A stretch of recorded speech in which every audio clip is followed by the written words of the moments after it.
Assalamualaikum warahmatullahi wabarakatuh.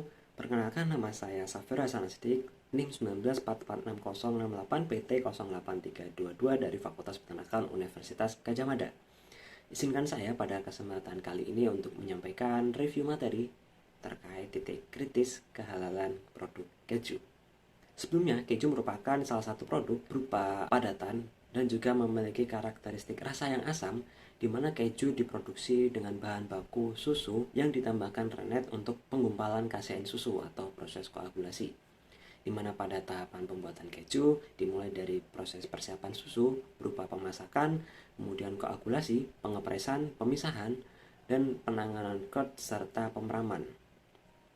Pada proses pembuatan keju terdapat titik kritis, salah satunya yaitu pada tahapan koagulasi, di mana koagulasi merupakan tahapan penambahan bahan dengan tujuan untuk proses penggumpalan. Pada proses koagulasi terdapat dua metode, yaitu metode enzimatis dan juga metode mikrobiologis, di mana metode enzimatis dilakukan menggunakan enzim renin atau rennet, di mana penggunaan enzim renin ini menjadi sebuah risiko, di mana dalam proses koleksi rennet ini dilakukan secara tidak halal. Meskipun demikian, apabila didapatkan dari hewan yang halal, namun proses pengambilan rennet tersebut tidak dilakukan dengan syariat Islam, maka dapat dikatakan bahwa rennet tersebut merupakan produk yang berstatus halal. Sehingga harus dipastikan untuk menjamin kehalalan dari proses pengambilan rennet atau koleksi rennet ini dapat dipastikan, yang pertama, hewannya berstatus halal, kemudian yang kedua dilakukan dengan syariat Islam, dan yang ketiga dipotong oleh orang yang Islam. Selanjutnya, metode kedua dalam proses koagulasi yaitu menggunakan metode mikrobiologi,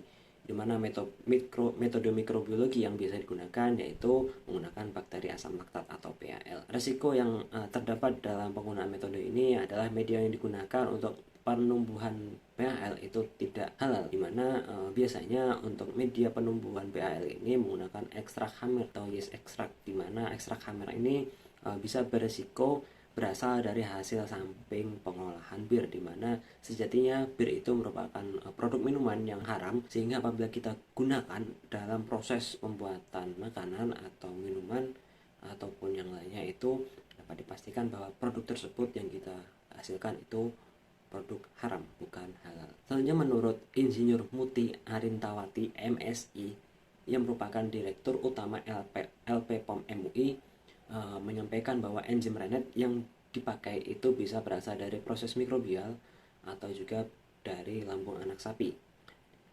Apabila melalui proses mikrobial, maka harus dipastikan bahwa media yang digunakan itu kehalalnya dapat dijamin gitu, dan juga tidak tercampur dengan bahan-bahan yang diharamkan.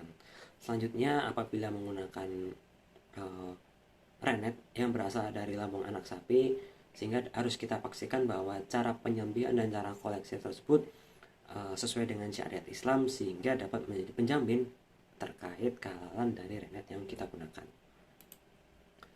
Selanjutnya, apabila teman-teman masih memiliki keraguan dalam pengonsumsian produk pangan, kosmetik, dan juga obat-obatan serta barang guna lainnya, maka teman-teman dapat meyakinkan diri teman-teman dengan mengecek kehalalan tersebut melalui website www.halalmui.org atau melalui majalah jurnal halal, dan juga dapat menggunakan aplikasi yang terdapat di Android bernama Halal MUI.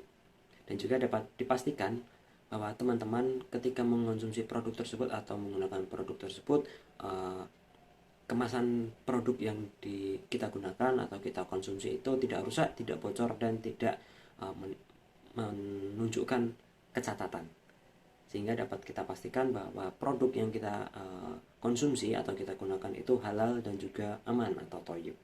Sehingga mari kita budayakan untuk memilih barang-barang yang halal, minimal untuk menjaga diri kita sendiri dan juga untuk keluarga kita. Cukup sekian dari saya. Apabila dalam penyampaian review terkait materi titik kritis kehalalan produk keju terdapat kesalahan, saya mohon maaf. Wabillahi taufik wal hidayah. Assalamualaikum warahmatullahi wabarakatuh.